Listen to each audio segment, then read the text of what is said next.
दोस्तों आज की कहानी है रामलीला। मुंशी प्रेमचंद की लिखी हुई इतनी अच्छी कहानी जिसे सुनकर आपके मन में तरह तरह के विचार उठेंगे और आप इस कहानी को पूरा सुने बिना तो रह ही नहीं पाएंगे। तो लीजिए पेश है कहानी रामलीला। एक लंबा अरसा बीत गया था। मैं एक मुद्दत से रामलीला देखने गया ही नहीं।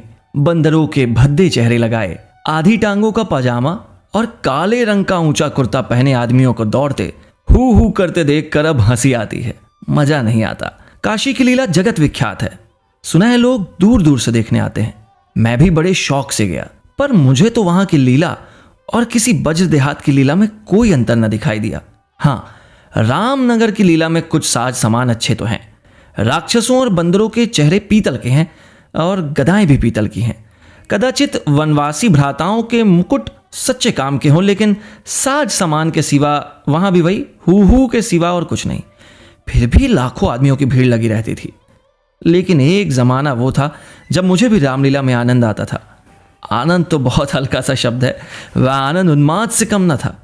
संयोगवश उन दिनों मेरे घर से बहुत थोड़ी दूर पर रामलीला का एक मैदान था, और जिस घर में लीला पात्रों का रंग रूप भरा जाता था वह तो मेरे घर से बिल्कुल मिला हुआ था। 2 बजे दिन से पात्रों की सजावट होने लगती थी। मैं दोपहर ही से वहां बैठ जाता और जिस उत्साह से दौड़ दौड़ कर छोटे मोटे काम करता, उस उत्साह से तो आज अपनी पेंशन लेने भी नहीं जाता। एक कोठरी में राजकुमारी का श्रृंगार होता था। उनकी देह में राम रज पीस कर पोती जाती, मुंह पर पाउडर लगाया जाता और पाउडर के ऊपर लाल हरे नीले रंग की बुंदकियां लगाई जाती थी। सारा माथा, भौहें, गाल, ठोड़ी बुदंचियों से रंग उठती थी। एक ही आदमी इस काम में कुशल था। वही बारी बारी से तीनों पात्रों का श्रृंगार करता था। रंग की प्यालियों में पानी लाना, रामरज पीसना, पंखा झलना, ये सब मेरा काम था।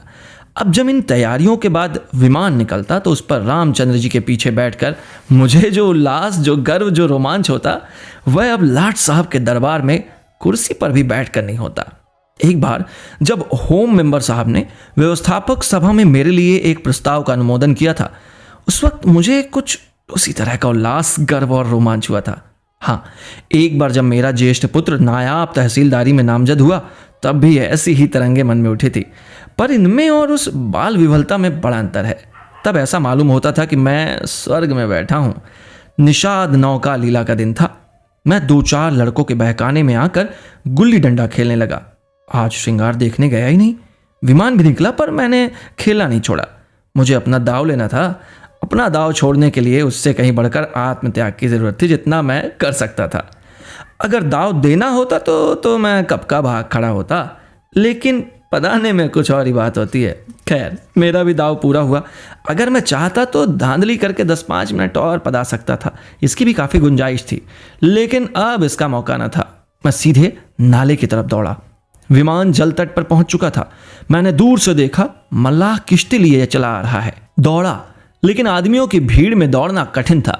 आखिर जब मैं भीड़ हटाता, प्राणपण से आगे बढ़ता घाट पर पहुंचा तो निषाद अपनी नौका खोल चुका था। रामचंद्र पर मेरी कितनी श्रद्धा थी। अपने पाठ की चिंता न करके उन्हें पढ़ा दिया करता था, जिसमें वह फेल न हो जाए। मुझसे उम्र ज्यादा होने पर भी वह नीची कक्षा में पढ़ते थे, लेकिन वही रामचंद्र नौका पर बैठे इस तरह मुंह फेरे चले जाते थे मानो मुझसे जान पहचान ही नहीं। नकल में भी असल की कुछ न कुछ बू आ ही जाती है। भक्तों पर जिनकी निगाह सदा ही तीखी रही है, वह मुझे क्यों बारते। मैं विफल होकर उस बछड़े की भांति कूदने लगा जिसकी गर्दन पर पहली बार जुआ रखा गया हो। कभी लपक कर नाले की ओर जाता, कभी किसी सहायक की खोज में पीछे की तरफ दौड़ता, पर सब के सब अपनी धुन में मस्त थे। मेरी चीख पुकार किसी के कानों तक न पहुंचती।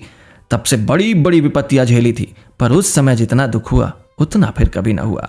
मैंने निश्चय किया था कि अब रामचंद्र से कभी न बोलूंगा, न कभी खाने की कोई चीज दूंगा। लेकिन जो ही नाले को पार करके वह पुल की ओर लौटे, मैं दौड़कर विमान पर चढ़ गया और ऐसा खुश हुआ मानो कोई बात हुई ही ना हो। रामलीला समाप्त हो गई। राजगद्दी होने वाली थी, पर न जाने क्यों देर हो रही थी। शायद चंदा कम वसूल हुआ था। रामचंद्र की इन दिनों कोई बात भी न पूछता था, न घर ही जाने की छुट्टी मिलती, न भोजन का प्रबंध होता। चौधरी साहब के यहाँ से एक सीधा कोई 3 बजे दिन को मिलता था, बाकी सारे दिन कोई पानी को भी न पूछता। लेकिन मेरी श्रद्धा अभी तक ज्यों की त्यों थी। मेरी दृष्टि में अब भी रामचंद्र ही थे। घर पर मुझे खाने को कोई चीज़ मिलती, वो लेकर मैं रामचंद्र को दे आता। उन्हें खिलाने में मुझे जितना आनंद मिलता उतना तो आप खा जाने में भी कभी न मिलता। कोई मिठाई या फल पाते ही मैं बेतहाशा चौपाल की ओर दौड़ता। अगर रामचंद्र वहाँ न मिलते तो उन्हें चारों ओर तलाश करता, और जब तक वह चीज़ें उन्हें न खिला लेता मुझे चैन न आता था। खैर, अब आया राजगद्दी का दिन। रामलीला के मैदान में एक बड़ा सा शामियाना ताना गया, उसकी खूब सजावट की गई। वैश्याओं के दल भी आ पहुंचे। शाम को रामचंद्र की सवारी निकली और प्रत्येक द्वार पर उनकी आरती उतारी गई। श्रद्धानुसार किसी ने रुपए दिए, किसी ने पैसे। मेरे पिता पुलिस के आदमी थे, इसीलिए उन्होंने बिना कुछ दिए ही आरती उतारी। उस वक्त मुझे जितनी लज्जा आई उसे बयान नहीं कर सकता। मेरे पास उस वक्त संयोग से 1 रुपया था। मेरे मामा जी दशहरे के पहले आए थे और मुझे 1 रुपया दे गए थे। उस रुपए को मैंने रख छोड़ा था। दशहरे के दिन भी उसे खर्च न कर सका। मैंने तुरंत वह रुपया लाकर आरती की थाली में डाल दिया। पिताजी मेरी ओर कुपित नेत्रों से देखते रह गए। उन्होंने कुछ कहा तो नहीं, लेकिन मुंह ऐसा बना लिया जिससे प्रकट होता था कि मेरी इस धृष्टता से उनके रोब में बट्टा लग गया। रात के 10 बजते बजते यह परिक्रमा पूरी हुई। आरती की थाली रुपयों और पैसों से भरी हुई थी। ठीक तो नहीं कह सकता, मगर अब ऐसा अनुमान होता है कि 400-500 रुपए से कम न थे। चौधरी साहब इनसे कुछ ज्यादा ही खर्च कर चुके थे।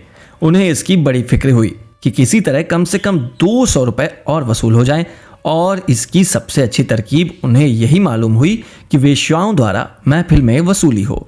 जब लोग आकर बैठ जाएं और महफिल का रंग जम जाए तो आबादी जान रसिक जनों की कलाइयाँ पकड़ पकड़ कर ऐसे हाव भाव दिखाएं कि लोग शर्माते शर्माते भी कुछ ना कुछ दे ही मरे।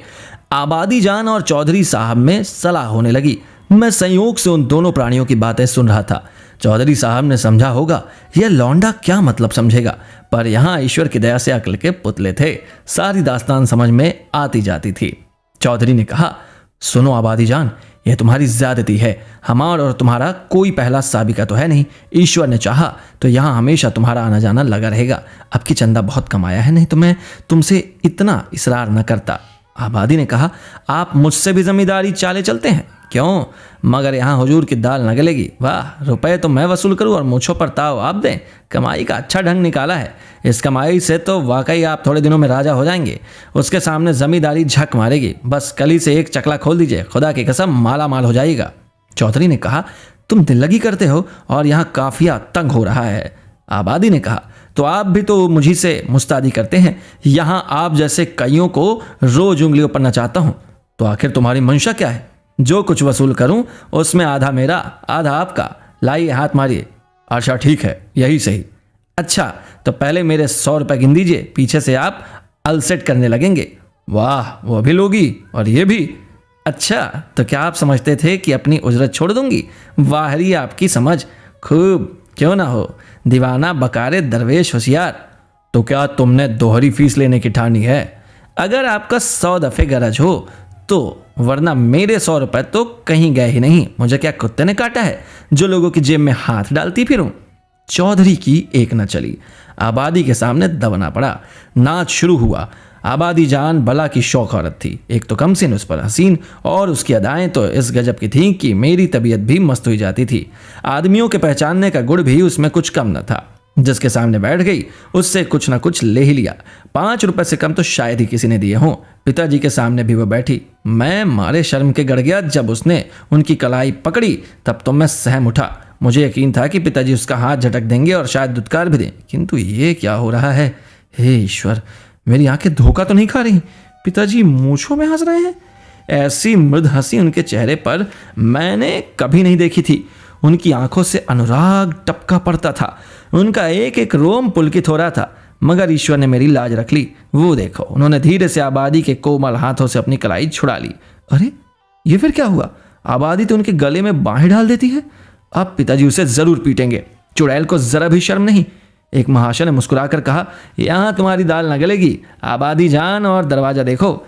बात तो इन महाशय ने मेरे मन की कही और बहुत उचित कही, लेकिन न जाने क्यों पिताजी ने उसकी ओर कुपित नेत्रों से देखा और मूंछों पर ताव दिया। मुंह से तो वो कुछ न बोले, पर उनके मुख की आकृति चिल्लाकर सरोज शब्दों में कह रही थी, तू बनिया मुझे समझता क्या है, यहाँ ऐसे अवसर पर जान तक निसार करने को तैयार हैं। रुपए की हकीकत ही क्या, तेरा जी चाहे आजमा ले, तुझसे दूनी रकम न दे डालूं तो मुंह न दिखाऊं। महान आश्चर्य, घोर अनर्थ। अरे जमीन तू फट क्यों नहीं जाती, आकाश तू फट क्यों नहीं पड़ता, अरे मुझे मौत क्यों नहीं आ जाती। पिताजी जेब में हाथ डाल रहे हैं, वह कोई चीज निकाली और सेठ जी को दिखाकर आबादी जान को दे डाली। ओह ये तो अशर्फी है। चारों ओर तालियां बजने लगी। सेठ जी उल्लू बन गए या पिताजी ने मुंह की खाई, इसका निश्चय मैं नहीं कर सकता। मैंने केवल इतना देखा कि पिताजी ने एक अशर्फी निकालकर आबादी जान को दी। उनकी आंखों में इस समय इतना गर्वयुक्त उल्लास था मानो उन्होंने हातिम की कब्र पर लात मारी हो। यही पिताजी हैं जिन्होंने मुझे आरती में 1 रुपया डालते देखकर मेरी और इस तरह से देखा था कि मानो मुझे फाड़ी खाएंगे। मेरे उस परमोचित व्यवहार से उनके रूप में फर्क आता था, और इस समय इस घृणित, कुत्सित और निंदित व्यापार पर गर्व और आनंद से फूले न समाते थे। आबादी जान ने एक मनोहर मुस्कान के साथ पिताजी को सलाम किया और आगे बढ़ी, मगर मुझसे वहां न बैठा गया।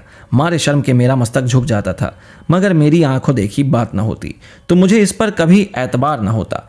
मैं बाहर जो कुछ देखता सुनता था उसकी रिपोर्ट अम्मा से जरूर कहता था, पर इस मामले को मैंने उनसे छिपा कर रखा। मैं जानता था उन्हें यह बात सुनकर बड़ा दुख होगा। रात भर गाना होता रहा। तबले की धमक मेरी कानों में आती थी। जी चाहता था चलकर देखूं, पर साहस ना होता था। मैं किसी को मुंह कैसे दिखाऊंगा, कहीं किसी ने पिताजी का जिक्र छेड़ दिया तो मैं क्या करूंगा।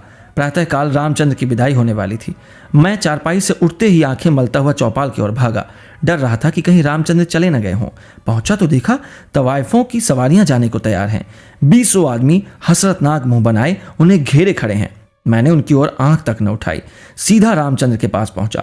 लक्ष्मण और सीता बैठे रो रहे थे और रामचंद्र खड़े कांधे पर लुटिया डोर डाले उन्हें समझा रहे थे। मेरे सिवा वहां कोई और न था। मैंने कुंठित स्वर से रामचंद्र से पूछा, क्या तुम्हारी विदाई हो गई? रामचंद्र, हाँ हो तो गई, हमारी विदाई ही क्या, चौधरी साहब ने कह दिया जाओ चले जाते हैं। क्या रुपए और कपड़े नहीं मिले? अभी नहीं मिले। चौधरी साहब कहते हैं इस वक्त बचत में रुपए नहीं है, फिर आकर ले जाना। कुछ नहीं मिला? अरे 1 पैसा भी नहीं मिला। कहते हैं कुछ बचत नहीं हुई। मैंने सोचा था कुछ रुपए मिल जाएंगे तो पढ़ने की किताब ले लूंगा, सो कुछ न मिला। राह खर्च भी नहीं दिया। कहते हैं कौन दूर है, पैदल चले जाओ। मुझे ऐसा क्रोध आया कि चलकर चौधरी को खूब आड़े हाथ लूं। वैश्याओं के लिए रुपए, सवारियां, सब कुछ, पर बेचारे रामचंद्र और उनके साथियों के लिए कुछ भी नहीं। जिन लोगों ने रात को आबादी जान पर 10-10, 20-20 रुपए न्यौछावर किए थे, उनके पास क्या इनके लिए 2-2, 4-4 आने पैसे भी नहीं? पिताजी ने भी तो आबादी जान को एक अशर्फी दी। देखूं इनके नाम पर क्या देते हैं। मैं दौड़ा हुआ पिताजी के पास गया। वह कहीं तफ्तीश पर जाने को तैयार थे। मुझे देखकर बोले, कहाँ घूम रहे हो? पढ़ने के वक्त तुम्हें घूमने की सूझती है? मैंने कहा, गया था चौपाल। रामचंद्र विदा हो रहे थे, उन्हें चौधरी साहब ने कुछ नहीं दिया। तो तुम्हें इसकी क्या फिक्र पड़ी है? वह जाएंगे कैसे? पास में राह खर्च भी तो नहीं है। क्या कुछ खर्च भी नहीं दिया? या तो चौधरी साहब की बेइंसाफी है।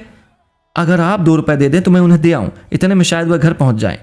पिताजी ने तीव्र दृष्टि से देखकर कहा, जाओ अपनी किताब देखो, मेरे पास रुपए नहीं है। यह कहकर वह घोड़े पर सवार हो गए। उसी दिन से पिताजी पर से मेरी श्रद्धा उठ गई। मैंने फिर कभी उनकी डांट डपट की परवाह नहीं की। मेरा दिल कहता, आपको मुझको उपदेश देने का कोई अधिकार नहीं है। मुझे उनकी सूरत से चिढ़ हो गई। वो जो कहते मैं ठीक उसका उल्टा करता। यद्यपि इसमें मेरी हानि हुई, लेकिन मेरा अंतःकरण उस समय विप्लवकारी विचारों से भरा हुआ था। मेरे पास 2 आने पैसे पड़े हुए थे। मैंने पैसे उठा लिए और जाकर शर्माते शर्माते रामचंद्र को दिए। उन पैसों को देखकर रामचंद्र को जितना हर्ष हुआ वो मेरे लिए आशातीत था। टूट पड़े मानो प्यासे को पानी मिल गया हो। यही 2 आने पैसे लेकर तीनों मूर्तियां विदा हुई। केवल मैं ही उनके साथ कस्बे के बाहर तक पहुंचाने आया। उन्हें विदा करके लौटा तो मेरी आंखें सजल थी, पर हृदय आनंद से भरा हुआ था।